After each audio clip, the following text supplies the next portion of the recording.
Kevin Acosta here for Pulso Sports, giving my post-match analysis of Inter Miami 2, Columbus Crew 1. The Herons carried the momentum from the U.S. Open Cup win against Miami FC that propelled them to break the streak against the Crew. This is the lineup for Phil Neville's men. Similar lineup to the game against Houston. The only big difference is Cremashi starts, and the formation was really a 5-4-1. Similarly to the game against Houston, Miami were sitting deep, allowing Columbus to have the ball and then hope to hit them in transition. Right away, it was noticeable that Inter Miami were playing narrow, allowing Columbus to have the wings, attack that middle in case of any low cross, wary of any run from the midfielders into the box. In the 7th minute, the first goal for Inter Miami comes through good play from Negri and Stefanelli combining. Stefanelli who had one of his best games in a while for Inter Miami in this game against the Crew. Stefanelli lobs it to Cremashi. Cremashi, quick header recognizing the play, and Campana with the finish. It was notable throughout the whole game, especially in the first half, was when both goals came. Seems to be a good chemistry between Cremashi and Campana. With that assist in the 7th minute, Cremashi became the youngest player to assist a goal for Inter Miami.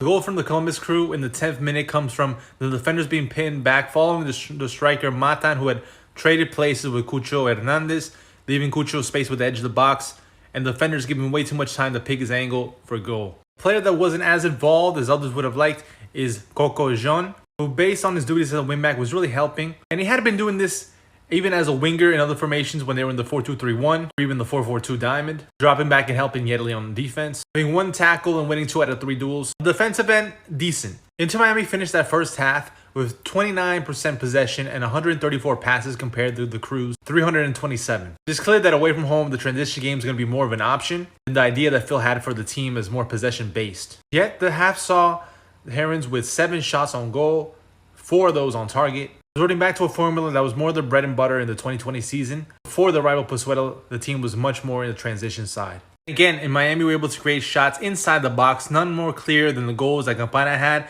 and one that he nearly missed. Second half saw the Columbus Crew create a bunch of chances, hold on possession, and Miami again resorting to the transition style, this time to not much avail, creating only 2 shots in the second half. McVeigh came on for quarantine Coco Jean, adding more height to a Columbus Crew that was giving Miami a whole bunch of pressure to absorb, and leaving Yedlin as a right wing back.